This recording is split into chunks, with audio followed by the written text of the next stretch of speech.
coming up on this episode of The Brain Drain Show.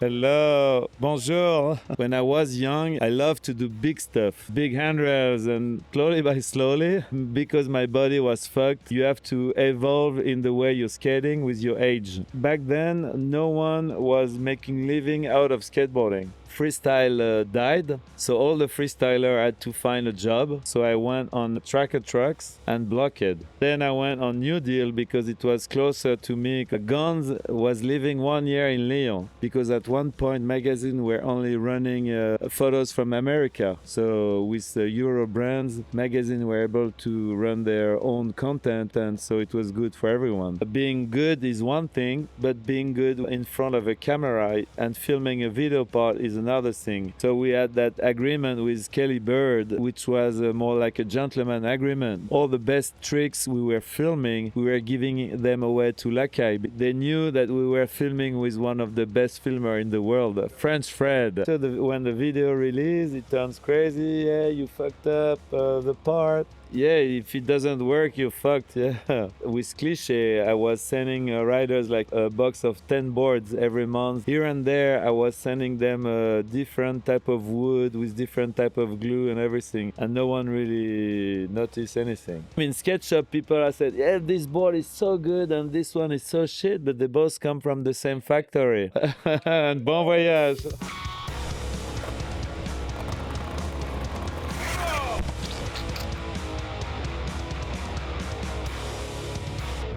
Bonjour, je m'appelle Forde. Joined to my left is my co-host who's now back on the show after weeks of being MIA because he was doing secret vertically challenged goth antics. It is Toby Batchelor. Hi. And today we have a very special guest. We've just had an incredible session. I know, I'm still a bit sticky and sweaty from that. And that weren't even the skate session. Wee. That was the secret after our session. But anyway, we have Toby. Do you want to introduce the special guest? The one. You say that. Do you want to introduce it and then you start introducing The only. It's Jérémie Daclin. Let's have a round of applause, please, for Jérémie. Hello. Bonjour. Bonjour. So just so everyone knows, Jérémy's going to do this whole podcast in French. Okay. We're not going to have any subtitles. We're going to have no idea what he's saying. We're just going to nod. We're just going to nod along. And before we get into all the questions, I know we chatted a little bit about it outside, but how do you do the Slappy front feeble? What's the knack to it? You were saying I don't know about Slappy. It's about even when I started maybe 10 years ago, it's impossible to explain. You have to try and maybe one day you understand something. When I go into to do the front feeble, I get the angle, but my back foot just won't go onto it. It's like a real mental battle. No, it's front 50-50, but only the half. See, when you break it down like that, it seems obvious, doesn't it? But then when you look back at Barker Barrett doing them on that he did them to Fakey, didn't he? Not on a freestanding curb either, but with a pavement behind it. Like, such a good trick. I really need to. Martin at Welcome's good at them. He does them all the time. Yeah, it's certainly one I want. I struggle to do those tricks on a mini ramp, just like.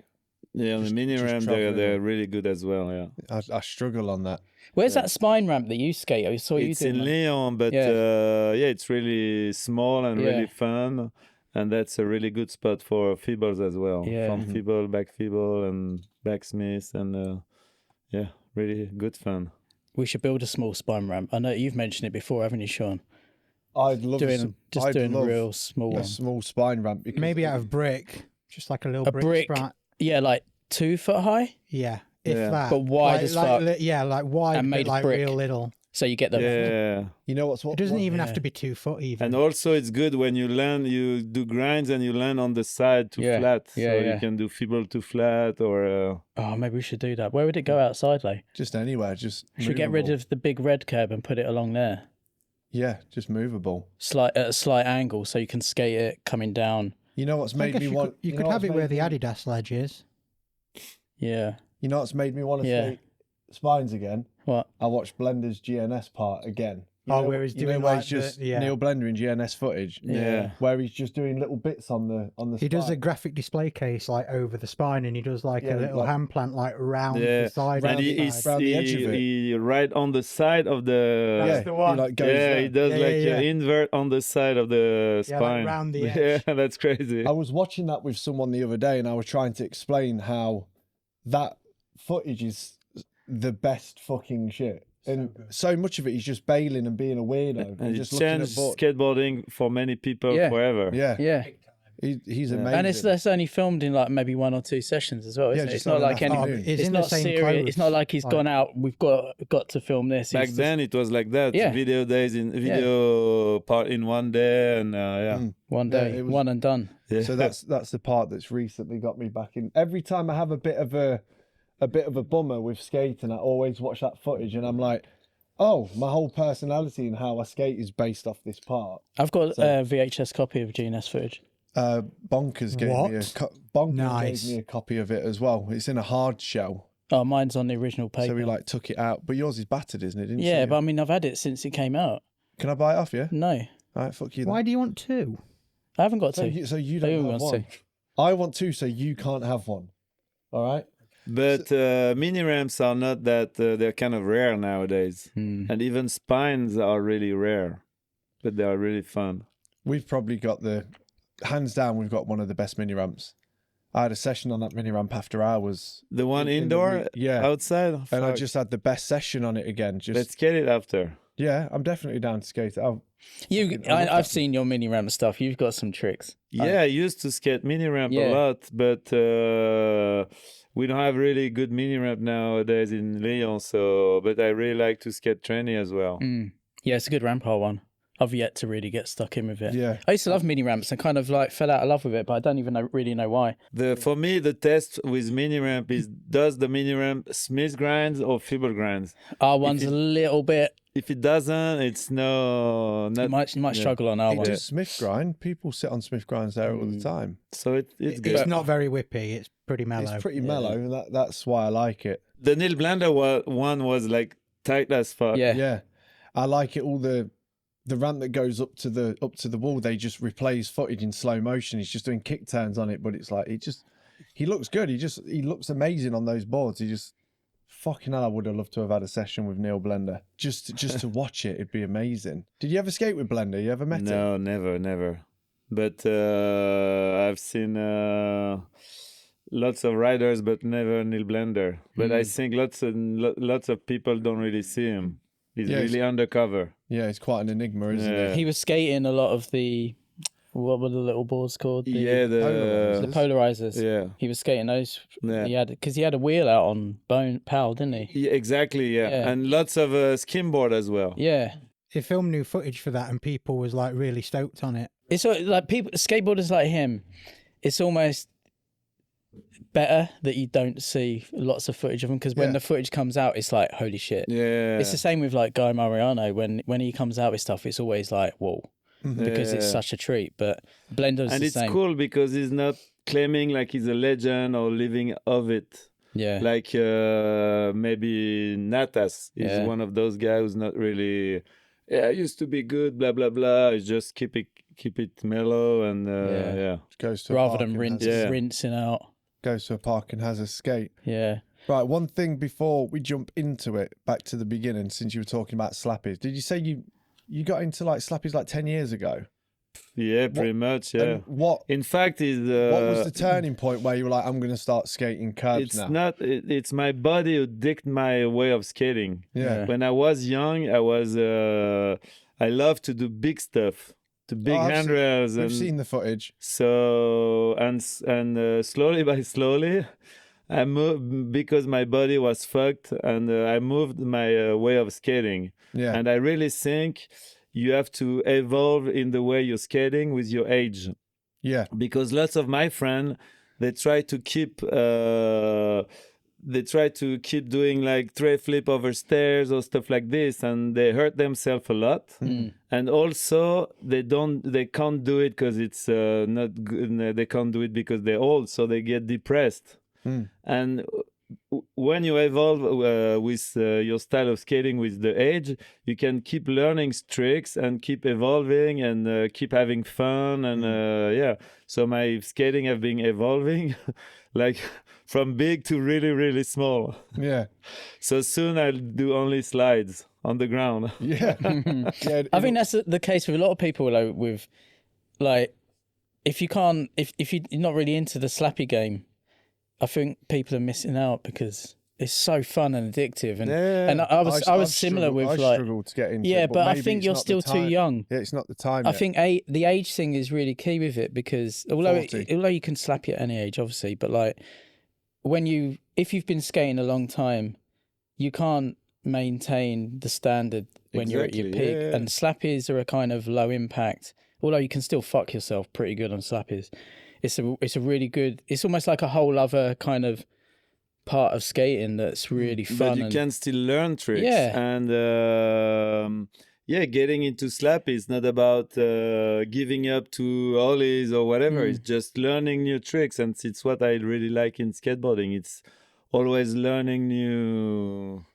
It's why I'm still slamming a lot, because I'm always managing to try new tricks and new. Yeah. Because it's the way I like it. I don't really like to repeat the same over and over. I really like to try new tricks. Yeah. I think that's probably why me and Sean might be all right with just skating like mini ramps and stuff, because you can slide out. You're not taking as much impact. I couldn't be jumping downstairs or anything and eating. I struggled to do that in my 20s because it hurt too much. So I struggle to walk downstairs now. yeah, and up them. Yeah. Yeah. Yeah, and a mini ramp, it's exactly the good example. You can slide down and don't hurt yourself, and you can try new tricks, and because you always see those dudes at the park that are like 60 plus, and they turn up like on a Zimmer frame, like absolutely battered. Then they get on a mini ramp and they can skate it fine. So I think I'm going to stick to mini ramp, and then if I get bored, I might try and. They turn up on a Zimmer frame. Yeah. But in a way, Slappy is kind of the same as a skating mini ramp, because it's like skating kind of a big coping. You do this feeble pretty much the same way you does it on a spine or on a mini ramp, and so it's similar. What was when you were starting to Slappy and start skating curbs? Do you find it difficult from being someone that skated big things to trying to hit against something with force that was so small? Did you find that transition difficult? No, it took me times to learn new tricks, but I'm still learning new tricks. But when I was, that's crazy, because I was every time I was going to the States, I was going to Venice and Venice Beach, and I really enjoy skating the Venice curb, because for me it's the origin of skateboarding, and it comes from there. So you have to give respect to that. And I was in the US, I was skating it, and that's why in Lyon we named the spot Venice Lyon. It's because it was the same shape, and when we really rounded off curves, really rounded. Are they more oval? Yeah. Yeah. So when we found it, we said, it's like Venice, so cool, and it's like bringing skateboarding back to the origin.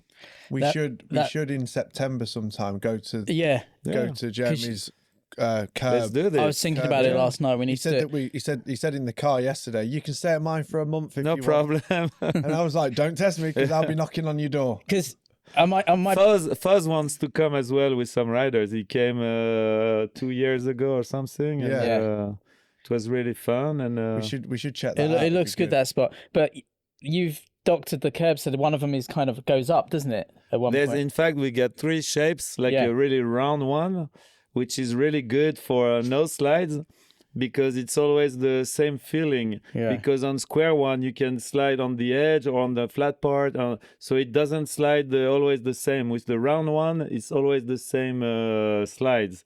So we get the round one, we get a square one also, same as you, really good for a bolt slide to hurricane to tack playing around with the rails. And we get one with a Toblerone shape. Oh, so it's like that with round on top. So it's like a flat bar, but with 2 angle on both sides. So this one is really good for 5.0 and because it locks the wheel really good. So you can do lots of feeble to 5.0 or... Did I see you doing the feeble to backsmith on that one? Yeah, that's the one, yeah. Yeah, that sounds like a good curb to learn on. Yeah. It's got like a little bit of a... It's so funny that you, like, talking about the whole profile of a curb, like you've got 3 different variants that each of those curbs are better for certain tricks. But It's that's just- exactly like, for example, we were talking about the Olympics. Yeah. Like the contest rider are really struggling to get the plan of the street course before the event because they are kind of building the same obstacle home. And if it's a round rail or a square one or how high it is, and it's the same for us. I mean, it's the same for everyone. And it's crazy because with Slappy, like a centimeters of difference. I don't know how you say centimeters, but something really small, like a small difference, can change everything. And you were talking like about front feeble, and a really slight difference can make it super hard or super easy. What's the ideal profile for the Slappy front feeble then? That's the Toblerone shape. Like the one we've got on the bank? No, like two angle and really round on top. So you can lock the wheel pretty good, like on a flat bar, but little flat bang, so you can go on it. Yeah, so kind it of plants it up onto it. Yeah. You'll do it in Lyon. Right. Okay. We're going to Lyon in September. I'd love to. Yeah. We're going to skate that curb. I'm sure we'll talk more about curb skating. So shall we take it back to? Yeah, just thinking of that now. That shape, the Toblerone shape. Maybe we should make a mold. Yeah, just so I can wants to build one. Just so I can learn the Slappy front feeble and also for feeble, when you lock on it, they are like you lock super good, like on a flat bar. Yeah, like on a flat bar. What's the angle? The one you skate? I don't know. Maybe I can send you the. When you next go there, can you take a photo of it and send it to me, and then we'll replicate it. Dimensions, the whole. You should do that. And in fact, in France, I went in an event which was skateboarding and food court. Yeah. And it was in Toulouse, in Lucas Puig City. Yeah. And the people from Toulouse, they are really into Slappy as well. And they built those Slappy with this shape, and they gave it to me. Oh, so nice. I brought them back and put them on the Venice. Oh, amazing. What we should do is Jeremy should go over there, get someone to film you like measuring up the dimensions, and then call us, and then we'll edit it so we're like talking. You say the dimensions, we build it, make a video of it, put it at roller skates. It's the Jeremy Slappy curb. You should do it. That's a good idea. I was just thinking the Jeremy Slappy curb. You should like make. Let's do this. Yeah, the Jérémie amazing. Daclin molds, and you should have every one of those 3 curbs you can sell as a mold, a 3D printed mold or something. And as I told you, you get the guy who did the Euro Slappy is really good because most of the time when it's homemade, you can feel the little stone, and but this one is really well made. Yeah, Laurie from Nottingham. I sent a video to him. Jeremy went, "Nice curb, mate." He was stoked. He put like, yeah, he's really good at making them, Laurie. Yeah, Such a really nice good. guy as well. Yeah, lovely dude. He really knows He what did he's a great doing. job. He's amazing. Right, let's take it back Go to on the then, basics. Crack on with the regulars. Get yourself comfortable. I am. Go. So, like we always do, we'll go on to the early years. So, where are you from, and where did you first discover skateboarding? I'm from France, and a city called Lyon, which is the middle of France, between halfway between Paris and Marseille, close to Geneva, close to the Alps,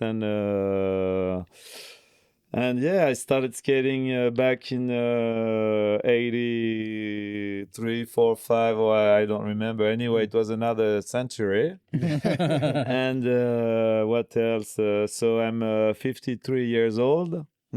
And I've been skating for a long time, and I try to skate also as much as possible.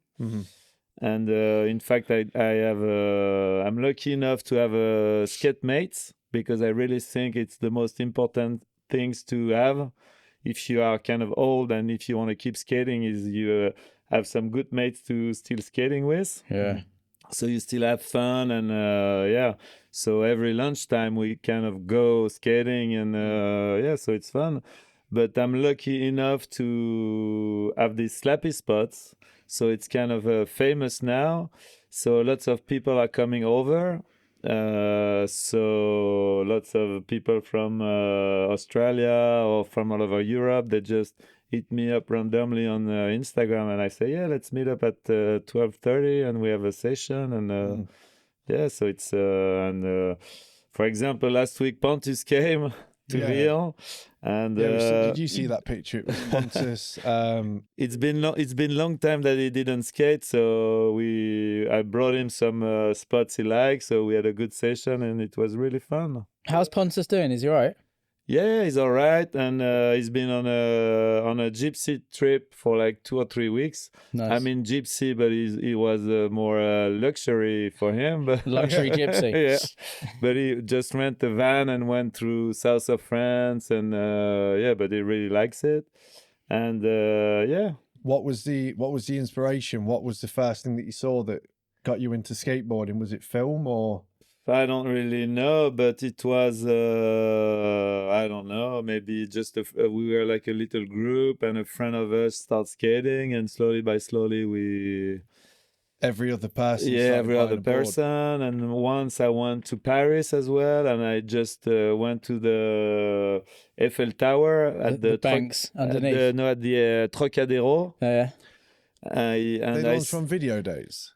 What? The banks are, yeah. No, yeah, under the Eiffel Tower, you had the Eiffel Tower pool, but across the street, it used to be Trocadero, which was the street spot back then. And I saw, I was not really skating, but I went there and I saw Pierre-André Zenizerg does a ollie, and I was, what? Was that the first time you'd seen? Yeah, and then, yeah, slowly by slowly, and then... But as you know, back then it was different. We were more outlaws, and it was a more way to discover your city, and also a way to travel, because when you met up someone like who was wearing Vans or wearing skate clothes, you were like straight instantly you're one of your friend, and yeah. Yeah, it was really strange to try and get that across to people now, but like nobody wore skate shoes back then. Oh, yeah. So if you saw somebody wearing skate shoes, you knew they were a skateboarder. Even when I got into it, like early 2000s, 2003, if you saw someone in Vans, you were like, oh, you probably skate. Yeah, and it was your friend instantly. And yeah, come to my house, stay here, let's skate. Yeah. And because no one was really skating back then. So. And then how did you sort of go from just skating to getting sponsored, and how did that all kind of happen?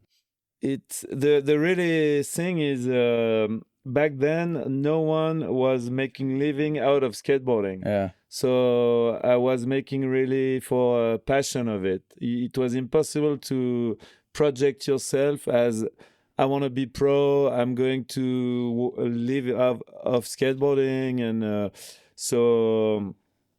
Even when I was 16, I was like, yeah, at 20, I gotta quit skating and do something else. Yeah.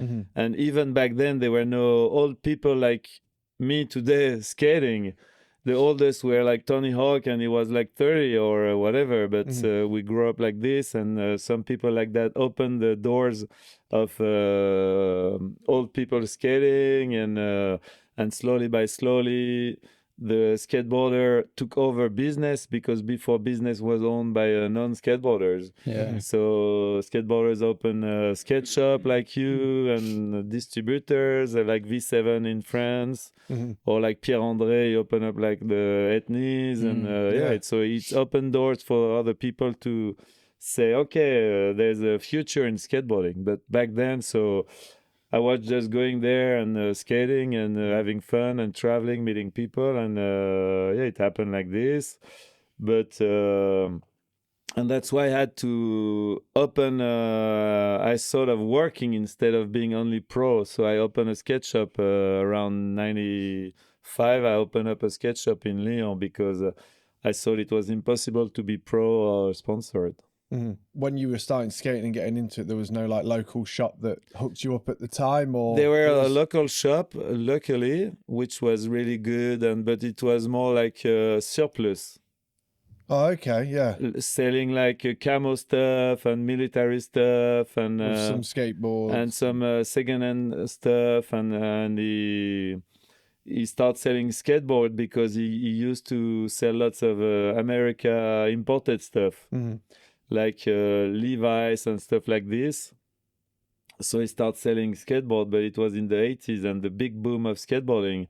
And at one point, he was every Saturday he was selling over more than 100 Powell Peralta boards, and it was like, crazy. And It's insane. so he opened up another shop on the side, and then he hired some skateboarders, and at the end, some skateboarders end up buying the store. So it was the beginning they bought it off him. Yeah, and it was ABS. And it was one of the first skateboard-owned skate shop from France. Yeah. So selling 100 power boards a weekend.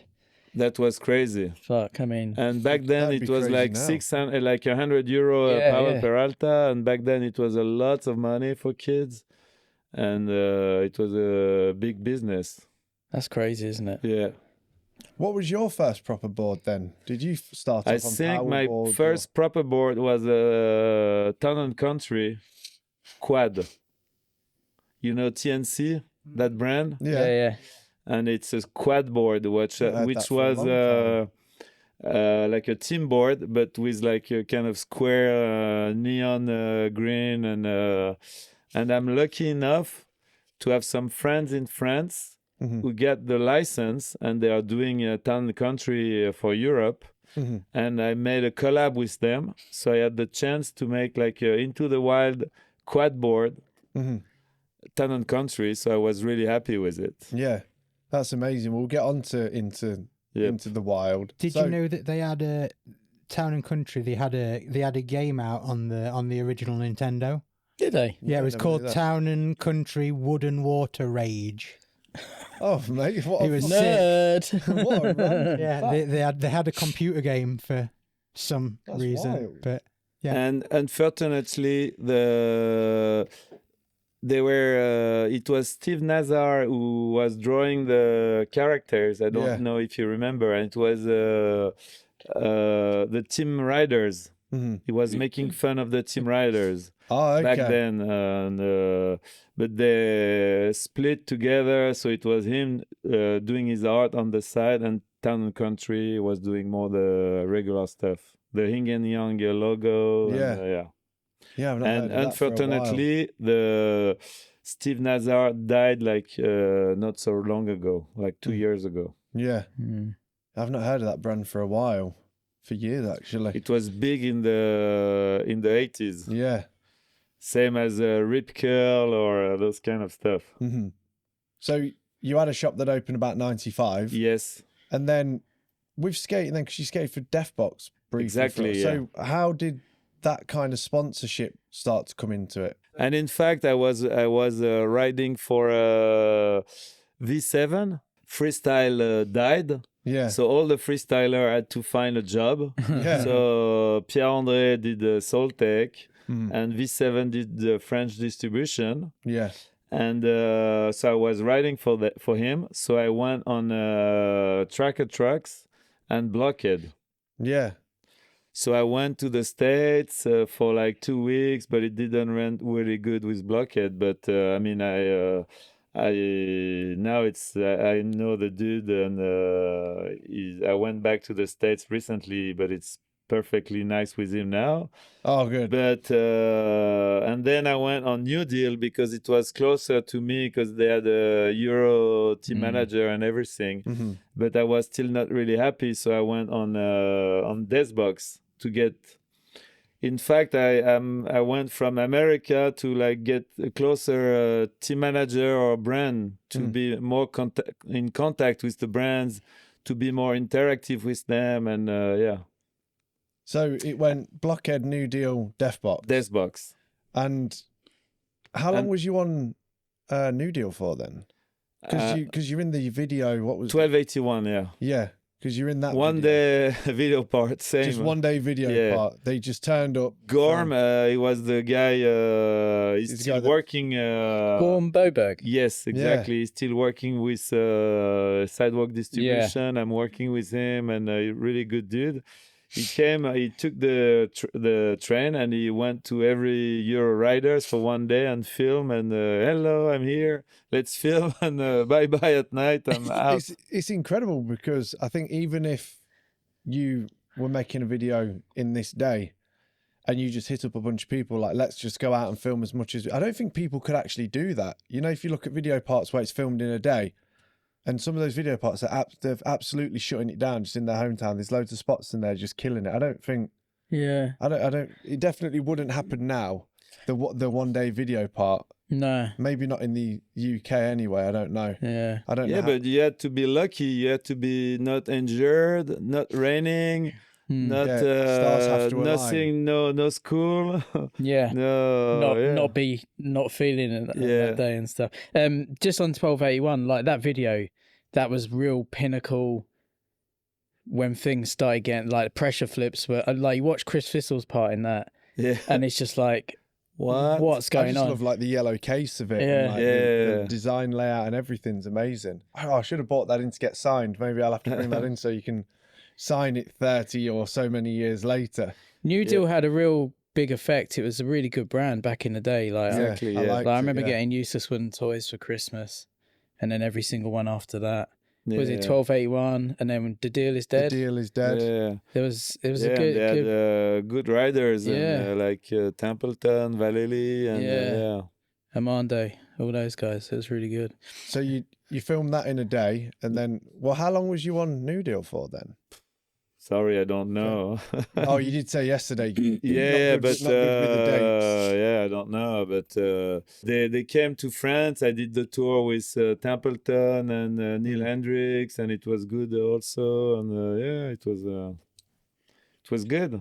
So where did Deathbox come into it then? How did that connection start? Because I was doing lots of contests back then. Because back then I was not really doing contests because I was like a contest boy. It was back then. It was more the way to travel, meet up some people, see new tricks, get a bit of money so you can travel. No, it was not really about money because there were no money back then in contests. It was more about seeing other people, getting contacts. It was our social medias. Mm-hmm.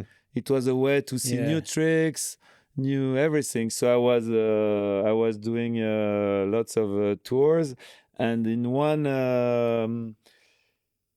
Euro contest in Eindhoven, I won that contest, and the people at Deathbox said, "Yeah, we want to give you a pro model and everything." But it happened. But it was when Jeremy Fox was about moving to America. So I just never really I get few of my model, never heard of it, or I didn't realize you had a pro board. Yeah, but back then it was really the dark days of skateboarding. It was really dead, and So that board got made, but you only a few. I think I had 2 models or something. Have you got one still? Yeah, I still got some. Can you send us a photo of it? Yeah, I've never seen it. What's the graphic? Yeah. There's one with a wooden one with a Cluedo. Right. So it was Mr. Daclin with the knife. That rings a bell. Maybe I have seen it. It was a series of this one. Everyone, Alex Mull, me, and all the riders had and there were another one which was a slick caveman scene with some birds flying, like I'd like to see them. Yeah. I'd like to see that. Have you got one of each, or do you? Yeah. Can we have them? Hell no. Imagine in the Deathbox group on Facebook, if we were just like, we got Jeremy's boards. Jeremy's just giving us boards. Probably don't have. People would explode. They wouldn't. They'd just be like, lose their minds. There's a Deathbox group, and they pay so much money to get these boards and stickers, and I fucking loved Deathbox. It was just so good. It was amazing, wasn't it? When it's we had Dosset and Wales. But back then the board were really weird. Yeah, like crazy concave. The U-boat concave, wasn't it? Yeah, it was like the tail was like Yeah, and they were real thick boards as well, Yeah. weren't they? So what's that, like 93, something like that? Because Yeah, something like was that. it 93, 94 Yeah. they went to America, didn't they? And then so what happened when he went to America and changed the flip? Did it just fizzle out? And then nothing really happened. Then I opened up my skate shop. Yeah. And then I really talked to distributor and I start understanding more the SketchUp needs and everything. And I thought, okay, it's time to start a European brand and blah blah blah. And it's how I started Cliché back in '97. Before that, Gons was living 1 year in Lyon. Right. When I had the skate shop, so it was a crazy year skating with him. Like No way. It was good fun. Yeah, I bet. Yeah. So Cliché came out a really sort of pivotal time with what you were just explaining about, like the rest of the world got kind of a bit pissed off that America was just not getting involved with. Not really paying any attention. Yeah, and to everyone was anyone. buying and the stuff. skateboarding was not only palm trees and And it's the same with Blueprint. Yeah, Blueprint was the same. exactly, yeah. So everyone got behind the European brands, and Cliché was like the shit. I mean, still is the shit. But like it came out at such a pivotal time where everyone started to pay attention to the European brands, and like Cliché just came in and kind of from the outside just it sort of stormed through. And then Lordz Wheels as well. They don't give a fuck about us. That video, fuck me. Have you seen that video? Is so good. Yeah. I still want some copies of it. I still want to get one. Yeah, but yeah, 'Cause there Cliché. was two, wasn't there? Conspiracy, and they don't give a fuck about us. They don't give a fuck But about and us. we It's talk unreal. about also puzzle videos. Puzzle Video Magazine as well. Yeah. So you guys had Cliché, Lordz Wheels, and Puzzle, and it was really like it was rad. Proper And good. also it shows that because at that time French Fred was filming for Manic Matty, Yeah, and lots of American were coming to France or to Europe, and because they'd realised that their brands were like, there's all these European brands coming in and they're losing Yeah. sales, and they're like, oh shit, we No, better it's- actually go and pay attention Yeah. to that market. And also it shows that American were good on spots, but European was also really good on the same spots. Yeah. So it puts the European riders at the same level of. It was just a matter of exposure. Yeah, So and it's also it was the time where Barcelona popped up. Everybody Yeah, wanted yeah. to come to Europe. Europe was cool. You were be able to drink in the street, have fun. And it was easier to film in California. It was like a nightmare, like crazy traffic jam, crazy cops. And so Europe started to become the Mecca. So it was the boom of Europe and with Lordz, with... yeah. It was all like a melting pot of stuff happening. Yeah. So with Cliché, how did it run with, you get your first delivery of product? Was it a success straight away and it was kind of like just onwards and upwards? And Yeah, it was also, I was traveling a lot. yeah, So I knew lots of distributor in Switzerland, in Belgium. So I instantly get some distributor. And back then I knew lots of almost all the riders, and everybody were really stoked about it. And yeah, it was kind of instant success. And also the price were lower because most of the time I was doing the business straight with shops, so there were no distros and middleman. no middleman. Yeah. So yeah, so margin was better, and also it was better for the magazine because we can do tours with some photographers. So they had content for the magazine with some good riders instead of only, because at one point magazine were only running photos from America. Photographer was sending their leftover to Euro magazine. So with Euro brands, magazine were able to run their own content with good content, so it was good for everyone. Yeah. Good for the Euro riders because they were traveling and they were getting money, and good for the shop also, because we were able to make some marketing tour and visit shops, so it was giving them more events to the shop, because like American were coming only once every 5 years or something. Or, but you guys are around there all the time. yeah, so it was good for everyone. Yeah. So that's why I'm kind of pissed right now, because lots of French brand, because market is tough, so lots of French brand died, and we need like local brands to make it happen and get photos, get tours, get people excited, and yeah. Yeah, it's real expensive to do tours nowadays. It's insane, isn't it? It just... And also the other thing is back then we were able to make business out of tours and out of videos. Videos were selling. Yeah. So you can invest on tours nowadays. When you film or you do something, it's free on the internet, so it costs lots of money to brands. So it's not, nowadays it's way harder. And also back then it was really hard to get some boards made, because there were no nowadays on few clicks you can make your own boards. Back then you had to know someone in America, and you had to talk to him, which was hard because he had to answer his phone. There were no cell phone. And also, like, for example, to make graphic, you had to, first time because American they always do the opposite of us. So they burn film the other side of we do it.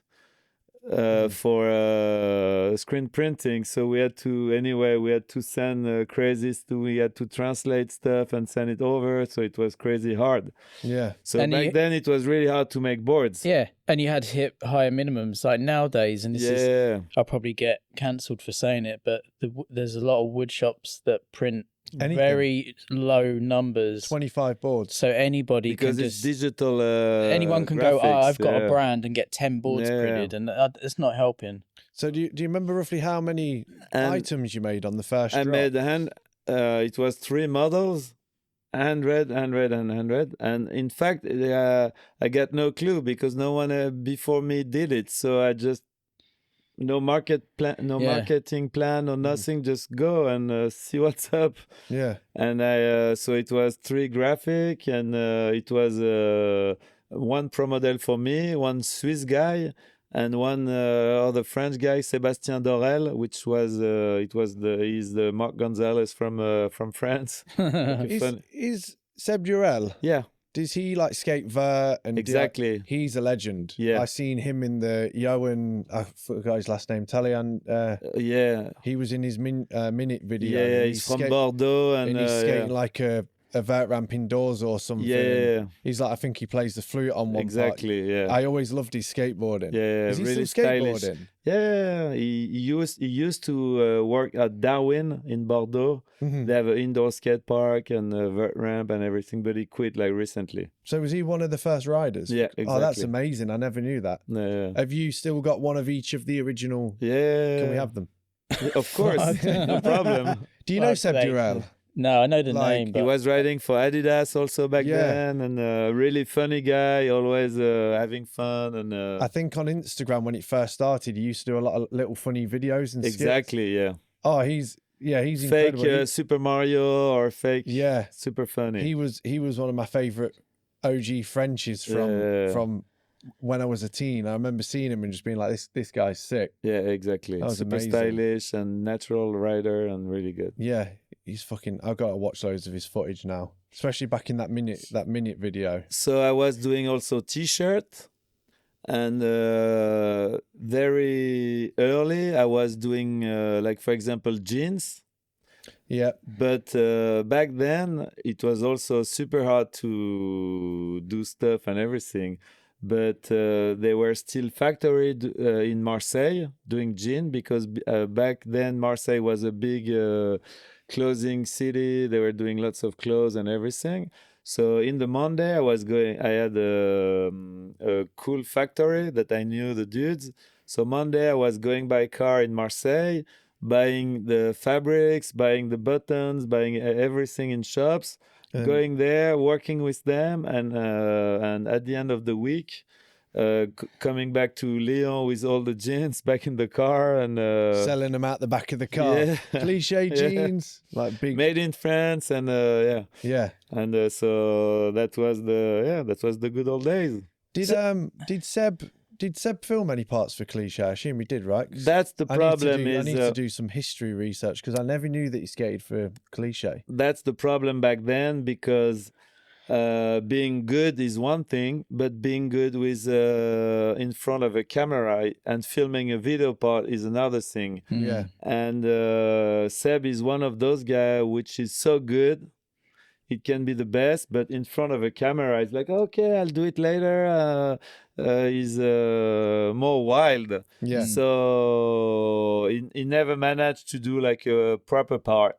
Mhm. That never really show his skills on the skateboard. Yeah. So slowly by slowly, for a company, you need a rider who can be in front of camera and have video parts, Especially at that time as well. with no especially at that social time, media. yeah. So slowly by slowly went on the side, and yeah. Hang on a minute, Toby. We need to talk about this episode's show sponsor, and it is Skull Candy. If you're traveling or just trying to zone out a bit of noise, Skull Candy, you've got you covered. The Crusher ANC2 headphones are wild. You get Crusher bass, you can literally feel active noise cancelling and up to 60 hours of battery.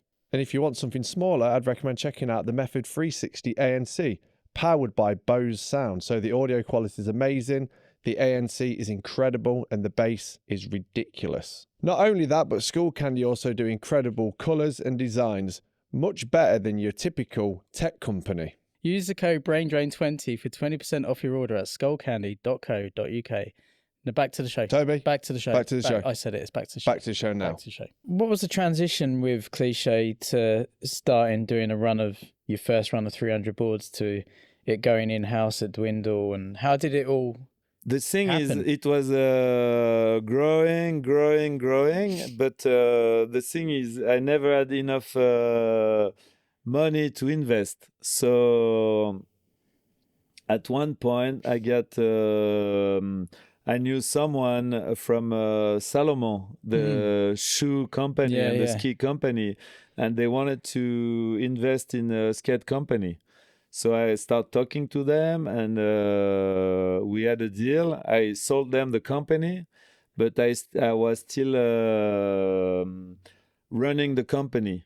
Mm-hmm. So they gave me lots of money. And then we bought a van. We started paying the riders.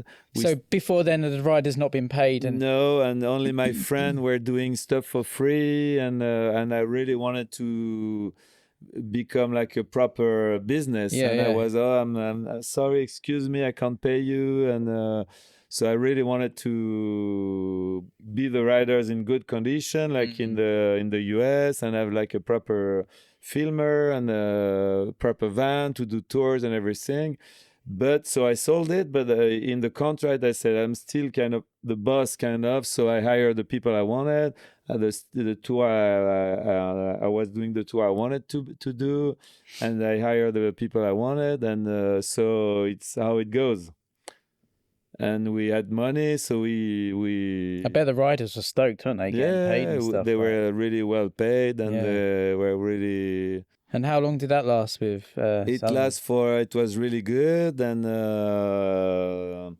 also I don't know if you read recently the free magazine article about skate shoes. We tried to do some link shoes, skate shoes. It was the boom of shoes back then. Did JB have a shoe? Yeah, JB was on it. Lucas was on it also. Marcus McBride. And Alex Mole? Alex Mole was on it. And so we had, but it was really, it's when we become Team of the Year on Transworld 2006. We've been traveling a lot, and lots of people were coming to Lyon. It was really the good old days. And then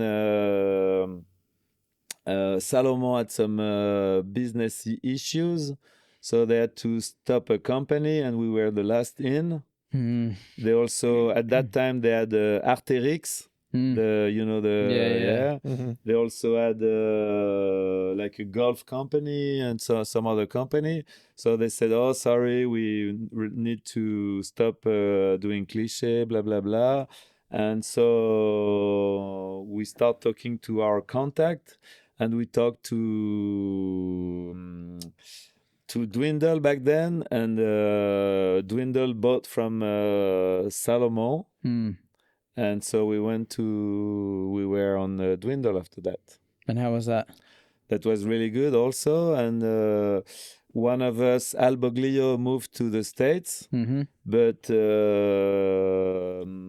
Dwindle really wanted us to stay what we were. So we still had an office in Lyon, and they really it was pointless to become another American skate company. We really need to keep being like a Euro company. Yeah. So we still had the office in Lyon, still had the van, and it was still operated from Lyon, pretty much.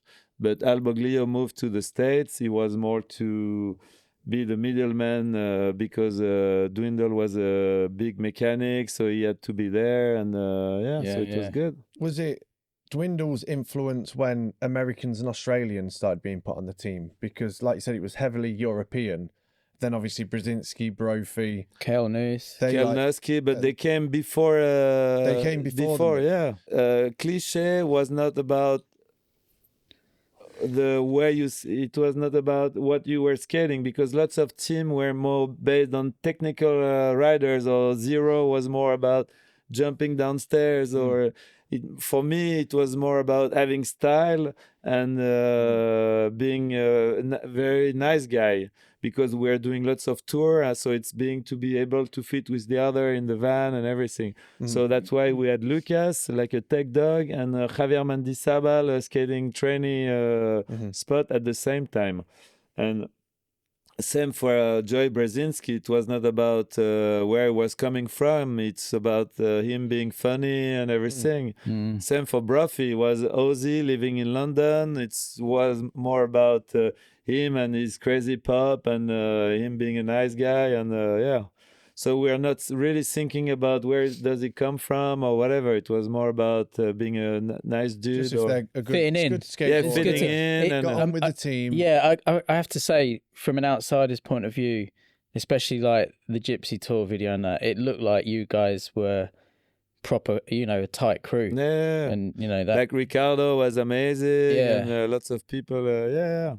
Yeah, because some videos and tours, you can see that they're just there because they're there. But if it's more of like a crew vibe, then it's more successful. So at the height of Cliché, how many boards a month were being sold? Can you remember? I don't remember, but it was not the same time, and I don't know, but for sure we were the biggest company in Europe. For sure, I can imagine. Yeah, it was everywhere. And when we went to Dwindle, there were many times, like for example, Lucas were selling more boards than they won, or Yeah, I can imagine. Yeah. When did Lucas come into it? Was he just like a kid skating? When he came in when he was really young, because he was from Toulouse. Yeah, and because he was from Toulouse, and we had already had Gigi Rousseau on the team, and which was from Toulouse. And in Toulouse, they were really like tech skating oriented, so he was part of this group. So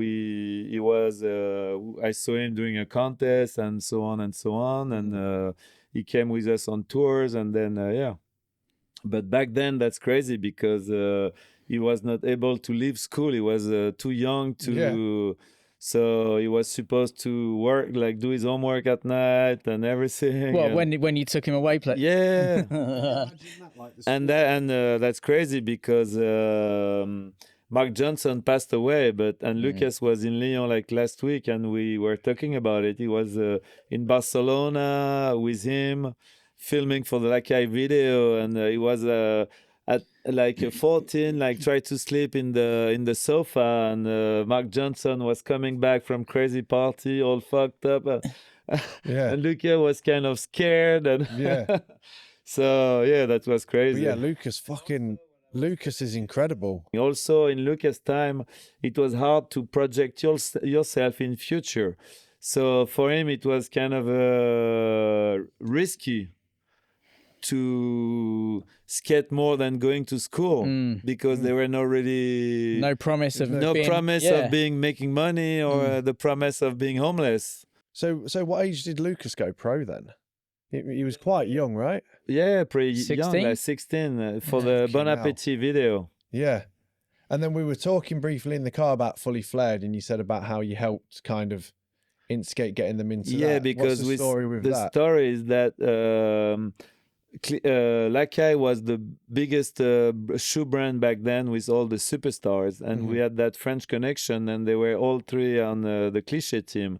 So we had that agreement with Kelly Bird, which was more like a gentleman agreement, that all the best tricks we were filming, we were giving them away to Lakai because we really wanted to have the best rider, best part in the best video ever. And that is one of the best parts in that video as well. Like I said, like the fact that it's three of them and it's like starts with Lucas and a bit of the friends or back to Lucas, and then the songs are amazing as well. Lucas's part is like his magnus opus part. It's and also it's a good spirit. And what you said is really right, because we were always skating together, and in the videos you can tell that people are skating together, skating the same spot.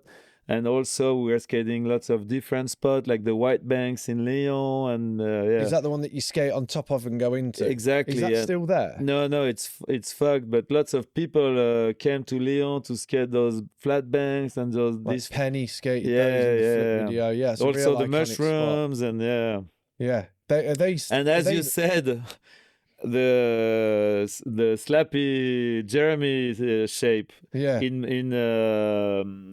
in OZ, they had in Oz in Australia, they had a flat bank like this, and they were calling it the Daclin bank. Yeah, because I remember seeing footage of you skating that bank like both ways. People always used to film that spot long lens pointed down at the kind of ledge side of it, didn't they? The white bank you're talking about, is that the one that JB does the backside 180? 360, and then to no slide to, that was crazy, and rides out like he's not done anything, just like classic JB. Oh, he's so good. He's always remember like first seeing him in 4-on-1 and stuff, and I was just like, he's got such a quick flip. His feet are super quick. Flip crazy. And he's still got it, hasn't he? He's still skating, Yeah, it's fucking rad. So you were handing over the best footage to Kelly Bird. Yeah. Was it? And you also, said it was like a gentleman's agreement. Exactly. Kind of and also they were really keen with it because they knew that we were filming with one of the best filmers in the world, French Fred. Yeah. So they were not worried about the quality of the footage and the way it was filmed. And because it fits in perfectly in that exactly. That video. Yeah. That video was good because it had like the Brits like Jensen and Brady were in it, and it had a French connection, so it was real worldwide video. Yeah. Was French Fred filming? Because it was all PAL, NTSC them. So what are you? You guys were PAL, weren't you? In France? But was he filming NTSC? Also, the crazy thing, as I told you, like the US, they're always doing different. They were not the same format. So when we did Europa video, it was a big boom in the skateboard industry because, as I told you, we're skating up pretty much the same spot as the American with the same level of. For one wanted an edit from us, so we did a Spanish tour, but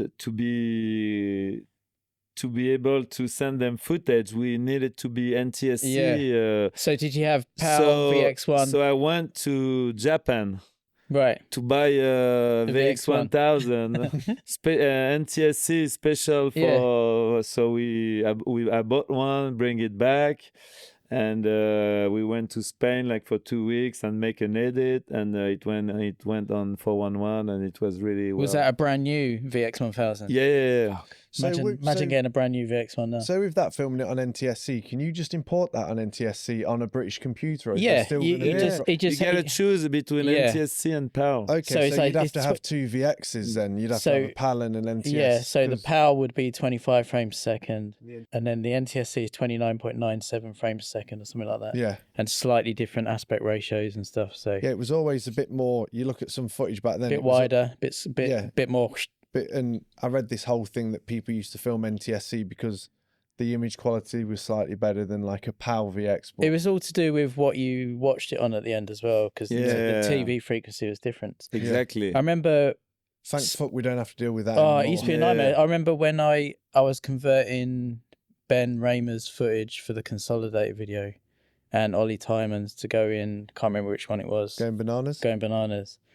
And it was so, because it was at that point it was quite, you know, a lot of data and stuff for the computers, and then having to resize everything in After Effects. It was long. It took a long time just to fucking do that, and I'm so glad we don't have to fuck around with that now. And it's a lot easier on a memory card or on your phone, and you don't have to fly to Japan just to buy a VX1000. Because we were talking in the car about like it's probably going to get to the point. If I do another full length after this one that I'm doing, am I just going to film it on my phone because it's just so much easier? I think Just so much easier Like, just to put a handle on your phone and just, with that lens, that Neewer 8mm, yeah, just get the case, and I mean, Yeah, the quality is even better, and it looks amazing. we talk about this quite a lot, but you know, if you think back that now you can film and edit on your phone in your pocket, Said this earlier. compared to what it was like in the early 90s, where it was like, even if you had a camera, it'd be like, whoa, they've got a camera. And then, you know, not even considering what you're going to do with that footage. Yeah. You know, we like this morning, we filmed that stuff outside. It's edited already it, online. and it's already distributed. You have to and film done. it, import it, export it, resize, deinterlace. But It's you mental. still have nostalgic of the VX1000 guy, and I sold my VX1 and my Mark 1 Def Lens a long time ago, but when I moved house recently, I found the Mark 1 box that came in from B&H Photo in New York. Oh. So I've just got that on my shelf. Imported. I just got it on the shelf. I was like, oh yeah, I used to have one of those. I wish I still had those. it. I love My those one had boxes. a massive scratch around it and stuff. But And that's crazy because when the VX1000 came, we were nostalgic of the Super 8 time. And it's because every new stuff, there's some nostalgic people. But there's something, the VX1 and the Mark 1 fisheye, you can, as soon as you see the footage, It's so it's the perfect fucking good. And I was like, obviously, even down to holding it and the way. yeah, and it was like, such a good camera to film You with. can turn a VX on, press a you're button. still nostalgic. Yeah, and But the if sound. you be honest with it, the quality, the white is really shitty, and there's always glitches. But it's as much glitches as the Super 8 or something. But I just, you know, as a camera, it's just so nostalgia good. is about the age you have, and like kids from nowadays will be nostalgic from Instagram clips. Yeah. In 10 years, they That's just- remember that was crazy. You remember you post that Instagram clip, and Yeah, every generation get his nostalgia. yeah. For our nostalgia is the VX1000. But just thinking back of like how that VX1 fits in your hand. I know, I The can still fisheye, feel it. Yeah, it's like I I can know still where it's feel the weighted. VX1. I know the exact focal range of it, where to Yeah. be. I kind of want to get one and do the digital thing just to like have it on a card and just film. No, I think that ruins it. It'd be nice just to have one on the But- shelf. Yeah. I remember the many problems we had with it.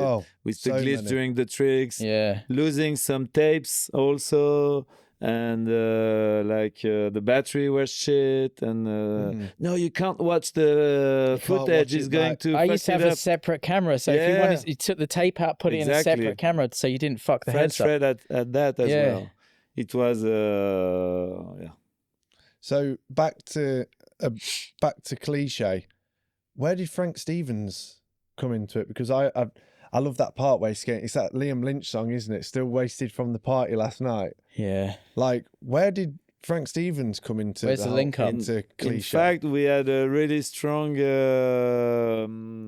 UK distributor And he said, yeah, we get this guy, and he can be really good. And in fact, I was skating for Vans back then, and he was riding for Vans as well.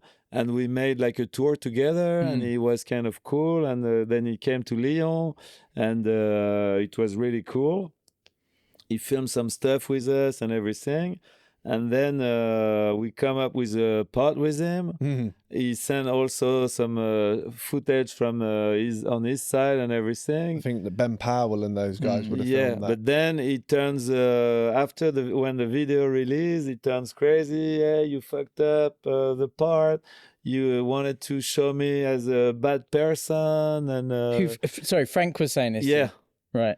so it kind of turned crazy and blah, blah, blah. And I told him, hey, man, we wanted to show the best of you. It's in Cliché videos. We wanted the best of the best. And there's no way we wanted to anyway. It's, it was a bad start, a bad beginning. So slowly by slowly, we stopped doing stuff with him. And yeah. It's a shame. So It's a shame, that yeah. part's heavy. Like he's got such incredible stuff in it, and he's still. At one point, I was talking to Danny Renwright as well, and it never happened. Oh, that would have been a good one. Oh, that would have been a that would have been a fucking fit, Yeah. wouldn't it? But like Frank's still out there killing it. I think he's with Morph at the minute. I saw they've been hanging out. He got some tricks in the new in the new edit that in the new Cliché video. Yeah, fucking rad. Yeah, Cliché's had like a super team. And the fact that a load of those people like Lucas and JB and they were all young when they got on it and grew with it was amazing. Yeah. Do you remember how long Cliché went for before it went out of business with? Almost 20 years. That's fucking good. Yeah, that's a lot crazy. of board brands don't have that. Like a lot of board brands would have like 3 to 5 years and they'd be like, right, let's call it quits. So what was the transition to it kind of coming to an end then, Cliché? When did it come to an end? Because also Dwindle started having problems with sales and everything. And same, they said, hey, you're the last company on, and what's the saying? It's like last one in, first one out. Or something like that, isn't it? They stopped doing it. And but they were really cool with the riders, and they've been good with us money wise and everything. And after a minute, all the Euro distributor told them, "Hey, why did you quit Cliché? It was our best brand." So they kept doing some team boards and yeah. Cliché and now then it's back. Yeah. How did about that? Yeah. So what was the first kind of like? Did you have some chats with Steve Douglas and stuff? You know when you told me about it in the car, I was on the M1 and I was popping the horn. I was like, yes, giving him saves, like popping the horn, like yes, we're back, baby.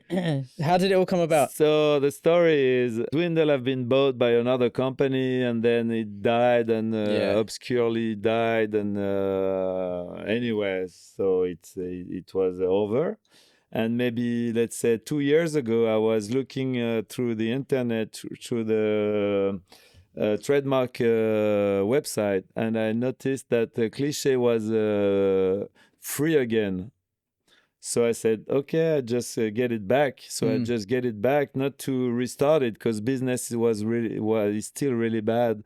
And so I just have it. And maybe, let's say 1 year ago, Steve and Bud hit me up and saying like, the vintage stuff from the 80s don't really sell no more. Nowadays, it's more the 2000 stuff or late 90s, which is really dope and everything. Because that's my nostalgia now. Exactly. Yeah. It's because the old generation, they all quit, or they already bought like 10 paddle boards, or they don't need a new one.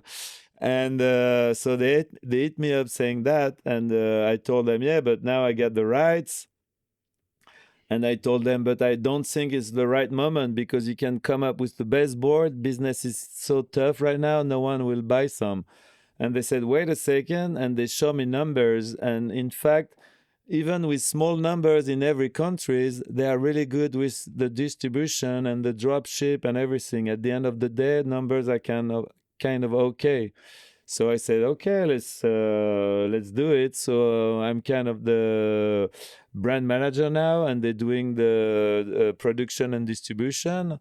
So the first drop is going to be like in 1 month, and it's supposed to be 1 drop a year, not to have too many product and keep it still on like undercover and everything. Manageable. Exactly.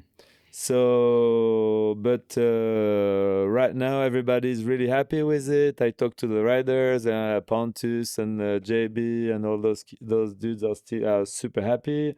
And also I get lots of feedback from like Instagram. Lots of people are crazy about it. Yeah. And also, from what I heard, sales have been really good. And they are really at Sidewalk Distribution. Steven and Bud Boy are really happy with it. So we're working on the second drop now, and yeah, let's do this. What's in the first drop? What are the graphics or we did? It's supposed to be more like at the early years of Cliché. So we did some team boards with some V-plies, which is crazy good-looking boards. We did the first JB board.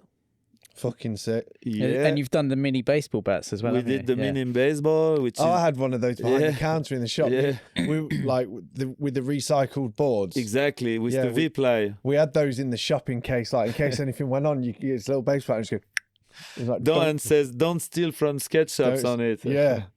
Yeah, we had loads of those. Yeah, and so that's the first JB board. We also had Javier Mendizabal, because he was really from the early days from Cliché. And there's one of mine also from the early graphic. Amazing. And we also have a Last Supper board from Mark McKee. Yeah, incredible graphic. Coming up in blind bags. What's the rare one on that? Is it like a slightly different graphic or something? I can't There's 3 different backgrounds. Yeah. And collectors go crazy about it. Yeah. And it's this board is the most selling board on all the Sidewalk drops, so it's going to be really good. Yeah. And it's one with the regular background. One the more rare is the gold one. Right, gotcha. We gotta get one of the gold ones then. Yeah. Wink, wink. we gotta get one of those. But so that all comes out in about a month, isn't it? Yeah. Yeah, I'm hyped to see so that. when will this come out? This will probably come out around about after, maybe around the same time it's dropped or after. Yeah. Okay, that's good timing then. We got 2 more episodes coming out, Neil and Manny's, so that'll occupy the next month. So it's and now we're working on the second drop, and we are. I'm talking with Lucas, and slowly we're going to have more riders, and yeah. So all those guys are back on and getting paid as well now? So they're going to bet royalties. Yeah. But Lucas is still on Palace. Yeah, and, right, okay. JB got no board sponsor, but it's more like friend boards or like, yeah. That's rad though, that they still get a royalty. That's criminal that someone like JB doesn't have like a board sponsor. Is he not? Is he not? No, he was on Primitive, but he's no longer on Primitive. But the thing is, JB is an Olympic judge now. Yeah. So it's kind of touchy of him being on a team and having other riders skating, being on the same team. Favoritism. Or so yeah. So it's it's better for him to be on the side a little bit. Oh, he's so good though, isn't he? Yeah, he's been so good for such a long time. I remember seeing him in the 4-on-1 like Europe stuff or stuff still like killing it. Yeah, those days and unreal. And like when we went to Copenhagen, we were geeking out about Flo Martin and how good he still is. Flo Martin. Sorry. But Flo Martin. Flo Martin. Flo Martin. But did you do French GCSE? Yeah, but it's like it's too much. I could never follow. Too much through. what? Sorry. But the good thing is with those dudes is that they are really good dudes at the end of the day, and Which even is if really important. that's the most important. Yeah. And if they quit skating, we still be friends. Yeah. And they are really friends for life, whatever Yeah. happened. And that's the most important things about Yeah, it. that's really nice imagine- to hear. Imagine a heritage gypsy tour just for the good times, just like over a weekend, a 3-day. But there'll be no sleeping like Yeah. in tents because everyone's backs will be But fucked. JB never made it to a regular gypsy tour, so there's no way he's going to come. Is there any other boards coming out, or can you not talk about it yet? Are we having any other pro reissues? Or No, for heritage? now there's only 3 pros and some team boards. Yeah. Any?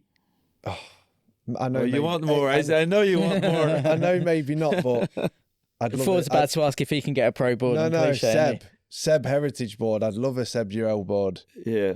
Oh, but it's just like that's the dude. Yeah. Just thinking about it, I know the videos I've got that he's in, and I've not watched that for a while. So maybe just a one-off heritage board just for me. Yeah. Can I just? It must have been really nice for you, especially with like Lucas, getting Lucas involved with Cliché at such a young age, watching his career progress. Because I mean, fuck me. Oh, him, JB, all those dudes. Like their careers have been like top notch. You must have been really proud to be, behind them all the way. It must have been really good for the brand as well, and the hype within the whole team. That And also, what's crazy about it is that back then the agent they were not existing in skateboarding. Yeah, so they would. So we were. I mean, when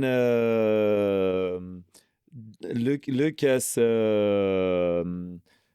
turned into Adidas, I was the one negotiating the deals. But also Yasha was calling me. I said, "Come, let's talk to Lucas and blah blah blah." And Yasha was talking to me. So for many riders, I was, and also Alboglio was like agent, but for free, just for the best of the riders. And but now there's some agent, and they're taking 10%, maybe more. Yeah, probably more. 10 to 15%. Yeah. So that's the funny part of it. And for us, it was important also to have a good deal with riders, because sometimes like a shoe company could pay the flights to somewhere, or it kind of all worked in, didn't it? It was like if the magazines were going to run an article, then the shoe brands who hooked up the guys would pay for the flights to guarantee that much space, and their brands add space in the mags. Better exposure for our riders, and so that's why we were really talking to every shoe brand and everything, and try to push the riders as much as possible. You don't, now magazines don't really exist. And also back then we did a board series based on the shoes. Yeah. And we talked to every rider, every shoe brand, and we put stickers in every boards, and we make the rider's name with the fake Lakai logo, or Yeah, I mean, Lakai was killing it at that point, wasn't it? Like the French Connection stuff. That must have been a really, like when that video came out for those guys, that is like the pinnacle, isn't it? Exactly. Being in a video with that hype, with that much hype. And that's crazy, because when the Fully Flared came out, the whole Lakai team was on trip, and we organized because in Lyon it's where the cinema get invented, and the first ever building filmed on film is still existing, and it becomes a cinema. So we show the video at that place. No way. And it was really hard to get the contact and everything, so we managed to do it, and it was a great premiere right there. Yeah, I could imagine it went crazy when those hometown dudes came on the screen. And such an amazing time in skating. It's before the internet kind of destroyed all the magazines and everything, but like you guys and the whole team and the videos, the output was top notch. Like it was exceptional, wasn't it, for a long time? Like it was, and it must have been amazing to see that starting from the 300 boards, graphics, but going also the thing is, I really always wanted to make it a little bit different. Yeah. That's why for a Bon Appetit video, at the beginning, the goal was to make no video part, but more like a feeling of different countries. Mm-hmm. That's why we went to Japan, to Africa, and all those countries. But at the end of the day, people were still asking for parts, so that's why we came up at the end with parts. Same with the Gypsy Tour. There were so many stuff going on. Instead of only filming one trick, we had to show what's the Behind the scenes. Now it's really common, but back then no one was seeing it. That's what I always remember about that video. Like, you know, when you guys are just having bread every single day. Like, I remember all that bread stuff. and tomatoes. Yeah, that was because like you say, up until that point, it was just trick, and that was kind of the experience of being on that on tour. a tour and having fun and doing crazy stuff. It worked. That came across, you know, like we, you know, super good. And I remember getting when we ordered those for the shop, the big box, and we took it out, and it's like the big square booklet. The disc is in the middle. Then there's all the pictures. I've got one at home. Yeah, it was. I think. Fuck! I should have brought that in for you to sign. It's all right. It's still here tomorrow. I know, but it's in a box hidden away. You'll be able to find it. You've got it surrounded by baguettes, so you know where to find it. Have you told Jeremy about the challenges tomorrow? I've not said anything about any. There's a lot, because you're here. There's a lot of French-inspired challenges tomorrow. Oh yeah, yeah. So I got a little bit. Was it baguette eating? I got a little concerned day before yesterday. Me and Mike were sat talking through the challenges, and I was like, I hope Jeremy doesn't think we're taking the piss too much, because there's a lot of like baguette this, baguette that, and I was baguette like, everything. fuck. Yeah. And I assumed and thought he wouldn't mind, but I suddenly thought. Do you remember the baguette board? No.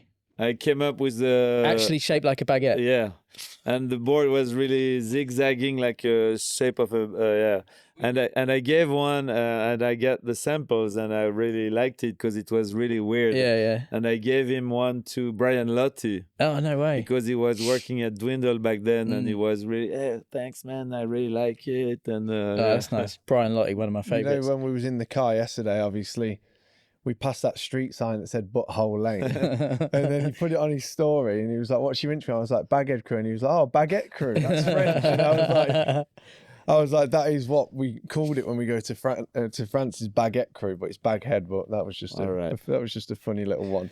Toby, hang on a minute, mate. We need to talk about this episode's sponsor. Toby, take it away. Today's sponsor is Slappy Trucks, straight out of the brain box of Mike Sinclair. Slappy trucks have a wide range, from your classics, hollows, and lowest ever inverted kingpin, and the widest trucks on the market. I've been rocking the ultra low inverted kingpin trucks for a while now, and they're super good. No braking time, no hang-ups, and they grind super good. Not only that, they have incredible colorways and collaborations with people like Bam Margera, my favorite, and one of the most popular selling trucks, the Curb Killer, Ira. They've got an incredible team with a bunch of legends like Leo Romero, Ryan Sheckler, Lily Strachan, Braden Hoban, and Cordano Russell. And you can check out the full range of Slappy trucks right now at rollersnakes.co.uk. Back to the show. So when you do a frontside nose slide on the curb, like, where are you putting your feet? Because every time I go into it, it just stops dead. I mean, it's really about the way you want to get out. So if you want to get out fakey, you really have to turn your shoulders. If you want to get out straight, it's more like a front rock and roll, front rock style. But I can't do either. Every time I go into it, it just stops. Maybe I think, is it just parallel because I'm just shit. That's what it is. It's just just the thing is I'm just shit. With skateboarding, there's many ways to do it. It's about you and yourself, and that's what's fun with that. What is fun with skateboarding is not you're not fighting with the others. You're fighting with yourself. I've been fighting with the frontside nose slide for nearly 40 years. I just cannot do it. You see people just sit on it, like I was saying earlier. Jamie Foy just sits on it, like, just fuck me. Talk to us about film trucks. So after Cliché, the deal was, should I knock like a big company's door to get a job, or try to keep being my own boss and do whatever I wanted? That's why I said, let's try another chance to do something, and that. So that's why I wanted to do something my own. instead of knocking to Nike's or someone else's door. So I said, let's try to do a truck company because there's no Euro truck brands and everything. There's never been another European truck brand, has there? There's one right now, Oski Trucks Company. Oh, yeah. Lerpiv, yeah. Lorpiv, yeah.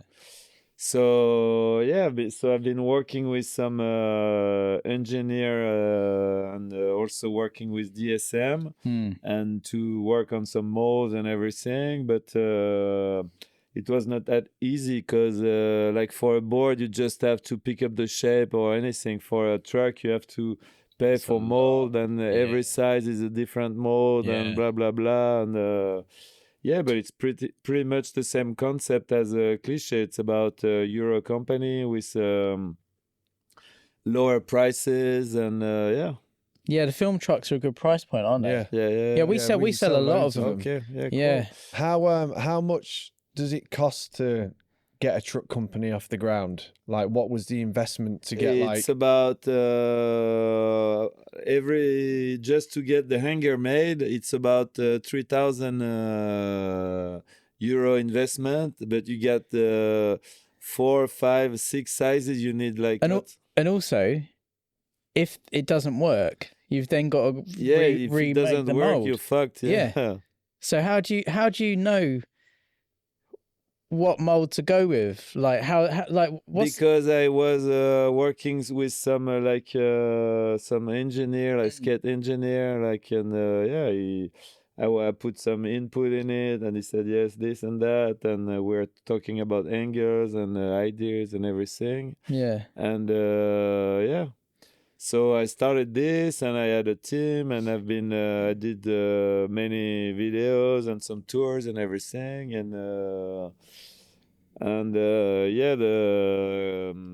COVID hit us, and business is kind of tough right now, but it's still going on, and at least I'm still here and still having fun, and and also film best rails out there. Like you do rant and rave about because them, they're so good. Like, and we sell so many because people start talking. It's like having that squishy foam on the underside is the game changer. And if a board is new, you just need to stick the rails. You don't really need the screws.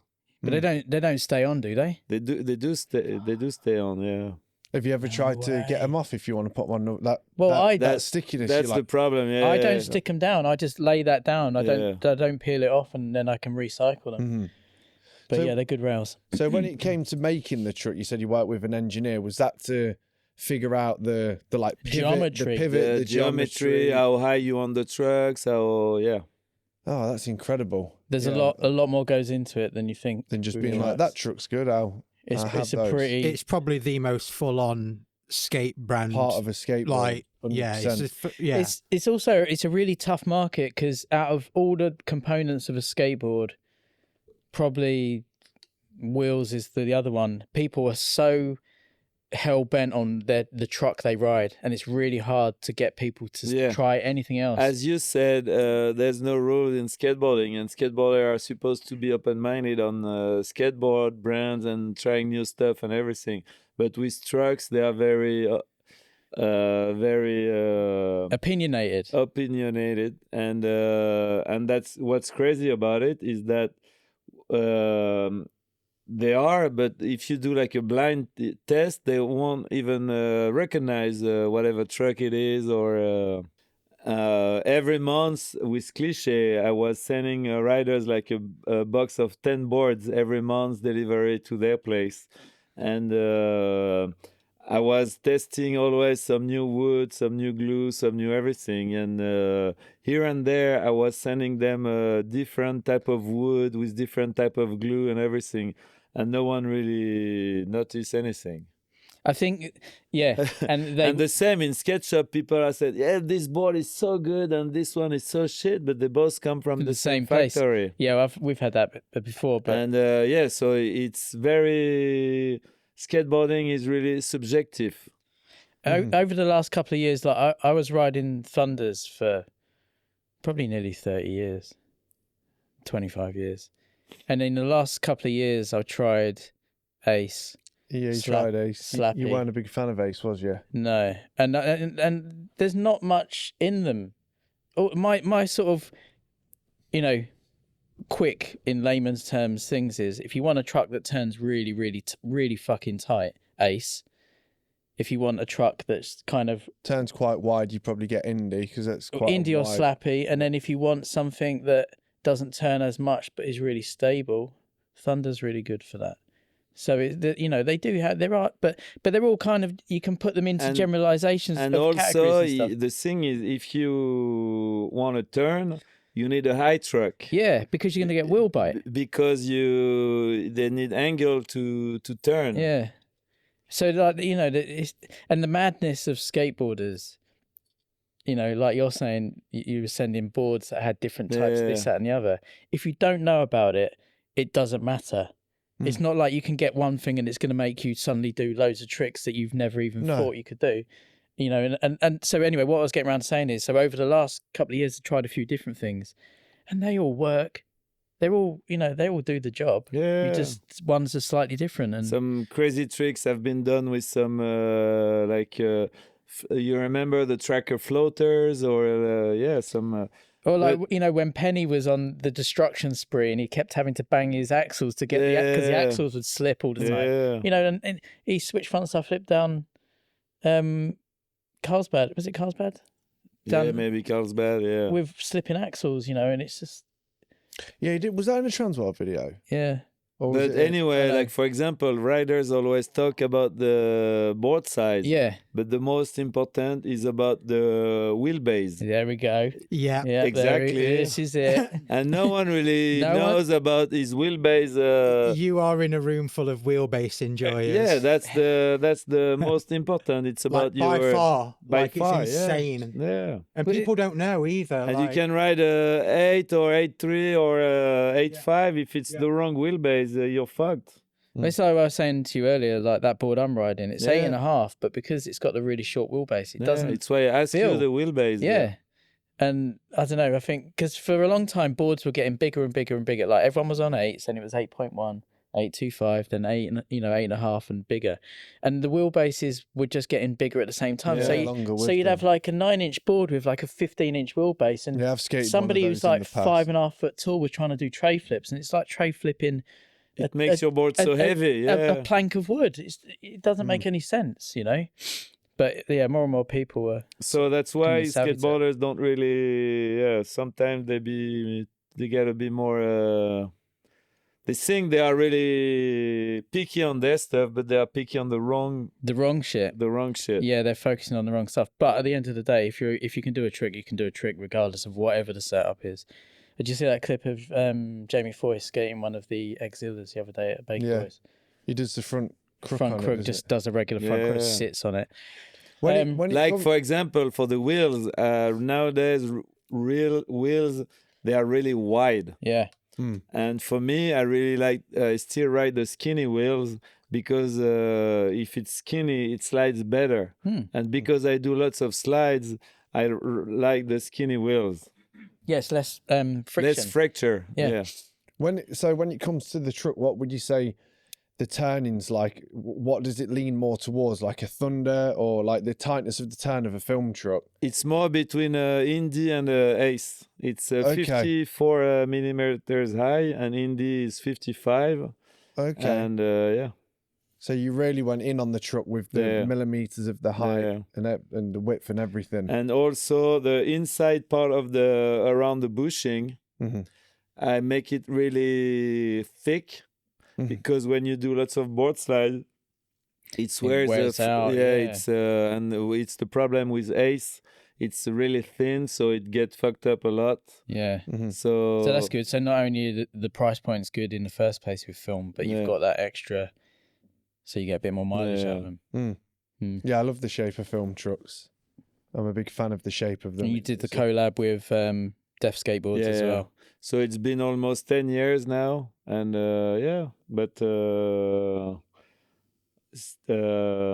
everything is doing good. And the good thing also is I got my office and my stock in Lyon on the back of Wall Street. Oh, nice. So it's good because we are all together instead of being each one on his side. So we can have coffee every day, do everything every day, and it's more like a family.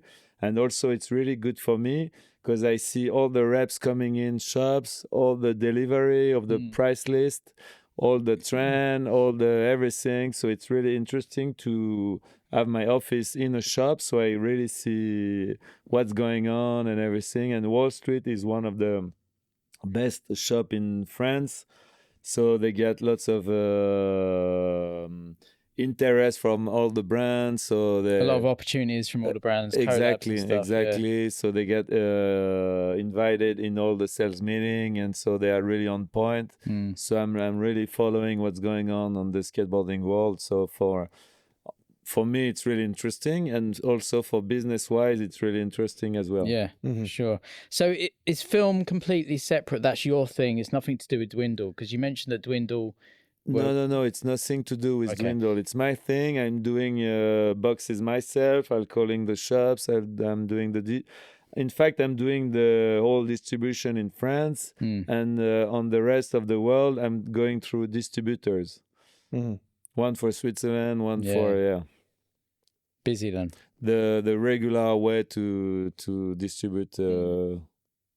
And I also have a web shop, but I don't really push it because for me, I really want to keep pushing the skate shops. It's really important for me to have I don't want to squeeze the shop. The ecosystem of skateboarding, it's really the photographer, the skate shop, the riders, and blah, blah, blah. It's really where the story starts and where they discover the riders. It's where they push the brand. It's where the meeting spot, where they do the video premieres. It's like super important. Yeah, for sure. Skateboarding is more than a ply of wood. It's about culture and everything, and we need skate shop to spread the culture. For sure. And also, I started a skate brand as well, which is called Into the Wild. Into the Wild. That was the thing I was going to ask about. Where did that come from? What was the idea? In fact, the idea is more to have boards for me and boards to give away to friends, because I skate a little board, like different boards. I skate a slick board, and it was very impossible to get on the market. So I said, okay, let's do some boards. And it's more about my friends, like being a skate artist, sending me graphic, and it's a very limited quantities.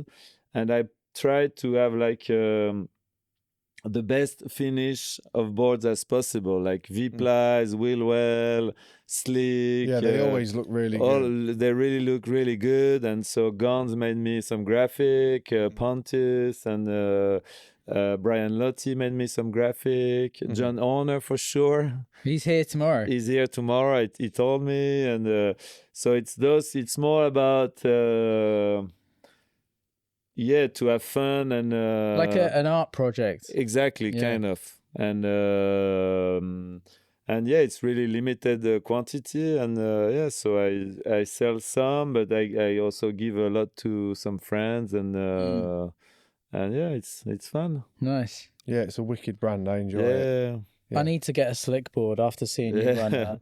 I need to. I really like it because it's like a constant slide. With a regular wood, it's good at first with the painting, but then the painting is out, so it's slide less, more, and but with slick, it's always the same slide.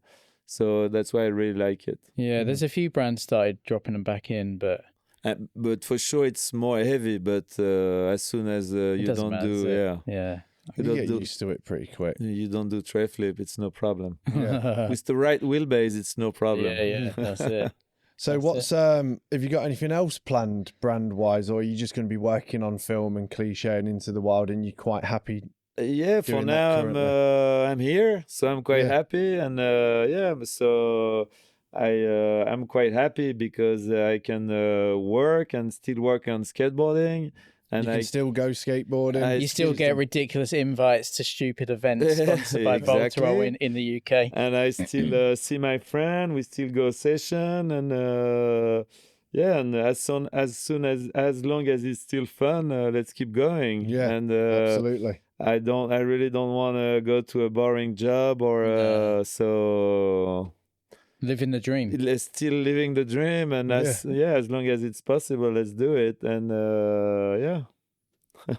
Nice. Well, on that note, That's a good I want to point. see some of Jeremy's mini ramp Yeah, let's go and do that. skills. So I want to go back out skating, but we appreciate you coming on. We Yeah, wanted thanks, just like dude. we wanted a little catch up and just to hear a little bit of your thanks history. to invite me here. It's all right. Make sure you Anytime. Merci beaucoup. make sure you come to next year's Volterol event as well. Of course. Who we got coming over next? Brandon Westgate.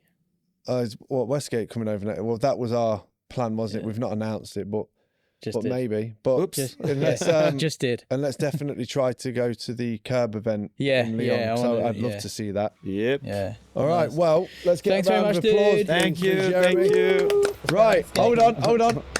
Bon voyage. And bon voyage.